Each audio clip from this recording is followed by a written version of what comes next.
Hello everyone and welcome to the Edmonds Racing Preview Show. No, you don't have to adjust your eyes, the sun's finally out. Good to see Tobe, but Tobe joins us ahead of a big weekend of racing and yeah, how good is it, the sun's out? Finally. How long for, I'm not sure. It's supposed to rain today, I think.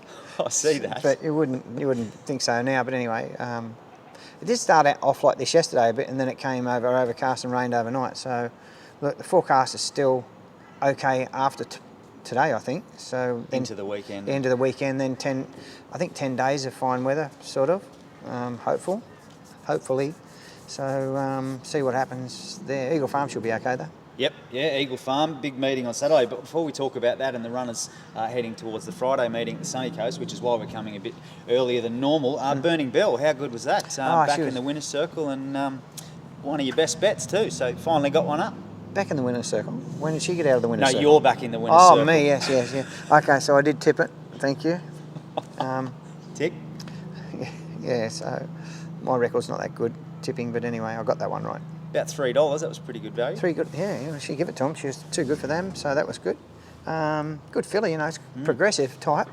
I like those type of horses that you can, whether they race here, the Sunny Coast, or wherever, and they progress nicely. They learn to race. He rode her beautifully, Andrew Mullion. He's got such good hands. He's a little bit too quiet, if anything, but suits her down to the ground, and she runs well for him. There was a great photo from trackside photography. He was getting down low. He was like riding a motorbike. Yeah. He's a motorbike rider as well. Well, there you go. He was in Adelaide on Saturday, so he's a pretty good effort. I saw that. He made a trip down for the Goodwood meeting. Ran second, didn't he? He did, yeah. Yep. So he's in form. So well done. And Burning Bell, let's continue talking about her. That's 3 wins from 4 starts, over 100k for the on-track thoroughbreds team and their connection. So great start to her career. And I know you were trying to get into the stakes race, which was obviously scrapped from the program last week. But what are you thinking next for her? So she won't run for 5 weeks, I think it is. She'll run on Tats Tiara Day. There's a nice 3-year-old fillies, 1200 at Eagle Farm. It's a 150 grand race, I think, so it's a good prize money race, but it fits in beautifully. She doesn't need to race week in, week out.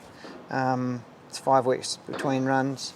She doesn't take much training anyway, so she'll love Eagle Farm. Yep. Love the big stretches there, and she should be cherry ripe for that day. Okay, and there'd be stakes race, would it? It's not a stakes race, no. Okay. It's a decent prize money race, 3-year-old fillies only. Very good, yeah. Set weights, I think, so yeah, she's going to be one to look out for. Yeah, well, great start to her career. So well done to everyone involved with her, and onwards and upwards. She was bred by Dan Dean, actually.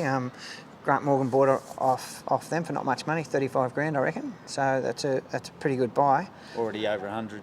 Yeah, in cutest fillies money, so that's great. And Dan Dean are our landlords too. So she was train a couple of winners by something we bought from them. Maybe they might give us one. Train.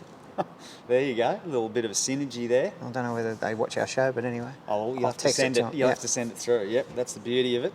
All right, well, the week ahead, you just mentioned Eagle Farm and hoping for a good track there. Alpine Edge, you had some thinking to do during the week, and I guess in a way with the 2 races, as in the Kingston Smith or Fred Best, but in a way the fields have obviously helped make that decision a bit easier. Yeah, sometimes the decisions you don't have to make are the easiest ones, and got made for us. He's a 5th emergency in the Kingsford Smith, so I'm probably glad in a way. 3-hour race makes sense. He's drawn beautifully right in the middle of them, and the horse is going extremely well. So, and it's a ballot-free race for the Stradbroke. So if he happens to win that, he'll run the Stradbroke. That's the key, isn't it? As you say, so as in he's taking on, in theory, I guess, inferior opposition as far as just being his own age, as opposed to. Yeah, own age is always a bonus and a plus. Taking on those older, hardened Group 1 types is always difficult, but.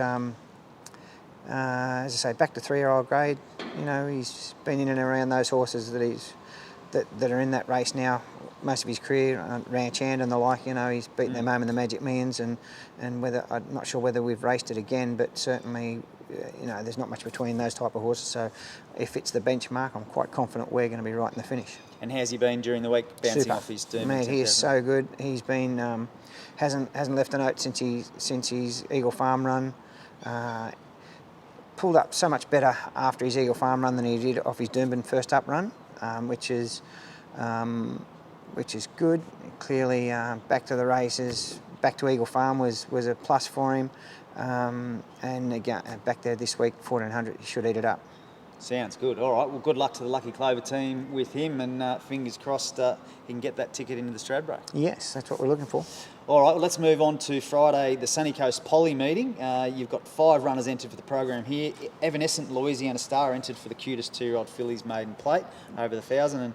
And exciting times for Evanescent Connection, set to debut 2-year-old Spirit of Boom filly. Yeah, she trialled over here on the poly track. She went really quick.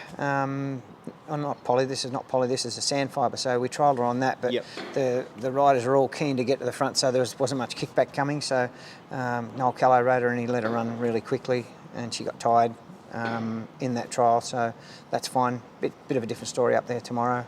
It's her first run, so while she's got ability, I'm not sure whether we'll quite see that tomorrow or whether she may need another prep. She's taken pretty good steps from when we first got her to now, and I see her just improving as she gets older. So whatever she does tomorrow, she'll improve on, I feel. And you know, my view is that she'll be better with another prep and spell underneath the belt. Okay, sounds good. Well, exciting times for Connections anyway to see her see her kick going off around. Yeah, her preparation. So good luck there. And then Louisiana Star, the grey resumes, has obviously had the benefit of that earlier prep into now and trialled pretty well. Yeah, so she was due to run up there, and she'd done a backflip in the barriers, and so we had to trial her here last Thursday to get a ticket. So she passed that okay, so that's good. But she's another one resuming. Big girl, big strong girl. I think we were sort of thinking she would improve off whatever she did last time. It's probably not much has changed. So and you know, as long as she behaves herself and goes she goes in the barrier. She was just naughty in there. That's all. And she's going quite well. So, but I do want to see her do it. And this race looks pretty competitive. So I'd suggest place chance for her. Okay, and the other element is obviously she's an emergency, so just waiting on she may get a start. Yeah, she may not get a run, so we'll see. Oh, well, both runners in the Archer Park colours, so good luck to the team involved there. The next race is the same race for the boys. Yep. And Corfy Castle. No, sorry. No. Corf Castle. Oh, Corf. So okay. You have to be... So don't worry about the E on the You have to be correct. You cannot pronounce that like that. There's an English couple in this horse that are, you know, very adamant it's Corf Castle. Okay, I can tell there's been a bit of discussion around this. Yes, it has, and I've been instructed if I get caught calling it Corfy Castle, there's drama. So okay, well, Corf. we might have to pass that message on to the race caller as well. Yes, he'll need it, definitely. So, okay, well, let's talk Terry about... Spargo, whoever calls him up there tomorrow night might not, but... Might have to send him the show as well, just as an FYI. So, yes. Corf Castle makes his debut, Lucky Clover team, and was second in a recent trial. Yeah, so he's only had the one trial going in, but had a plenty of work since that trial. Good, I think he's a pretty good colt. He trialled, the subsequent winner of that trial won easily somewhere, maybe here. That was Midnight in Tokyo. Was it? Yeah, I believe it won easily somewhere. So, and our guy was, you know, really underdone in that trial. He's a real competitive little guy. He was second in the Ken Russell, sorry. Was second in the Ken Russell, was it? That's pretty good form. Yeah, okay, that's right. So it's franked that trial form anyway, which is good. Good colt, I reckon. He'll benefit from the run, no doubt. He's drawn a little sticky though, that's the only thing, but there might be a couple of scratchings, so we might get a little closer to the rail if we can. Look like you get a three wide line to me from that barrier. If he can get in there, he'll finish off nicely. Hard to beat. Hard to beat. Okay, I think so, on debut. Well, that's exciting. Good luck to the Lucky Clover team there. Corf Castle. We then move over to the Class 4 handicap over the 1100, where OURCONI and LEISA LOUISE, they're both entered. We spoke about them last week. They were set to run for the Gold Coast Saturday meeting. Obviously, that didn't happen. Yeah. So just let's quickly touch on them. LEISA resuming after a good prep last time in. Yeah, same as last week. She'll need the run. So we're just going to send her up there and get that run out of the road. Use it as a second trial basically, and then we can work on pushing her out in distance and getting her to the distance she likes. This will be a bit short for her, so it's more about fitness tomorrow, getting a bit of nervous energy out of the road, and she'll enjoy that. I think there's a pretty good horse in that race, isn't there? I think a David Van Dyke's goes quite well. Let's have a look here. Yeah, you'll have to find it, but I believe it does go very well. That would be... Joy to all. That's it. Yeah. Pretty good horse, I think. Be hard to beat. Hope okay. he scratches it. Okay. Then OURCONI's a good thing. OURCONI's a good thing? If he scratches it, will we? Okay. So, And the Polly, all good, OURCONI? I yeah, mean, yeah, obviously he's we fine. know he goes well on the heavy. He's raced a couple of times up there. His first couple of runs this prep of it were up there. He's fine. Yep. And you're right, he does enjoy the heavy track as well. So he's quite versatile. Pretty adaptable. He's going well, that horse. So, but if Joy to All run, he'd be very hard to beat. I think we could run second to him. Okay. All right. Well, a bit of confidence around OURCONI anyway. So hopefully he runs well. Good luck to Connections there. So they're the runners. The 6 stepping out over the weekend and Friday, which we'll include in the weekend. But a bit of confidence there. So do you want to narrow in on a best bet? I'll go Corfe Castle. First up, just you know, he's drawn a little sticky. That's the only thing, but I think he's good enough to overcome it. And as long as he balances up, he'll be hitting the line strongly. So I'm quite confident he can bowl those over. Okay, very good. Well, bit of confidence there over the weekend, and great to see Alpine Edge in action in that feature race. So yep. Good luck to yourself, and good luck to everyone over the weekend. Thanks very much.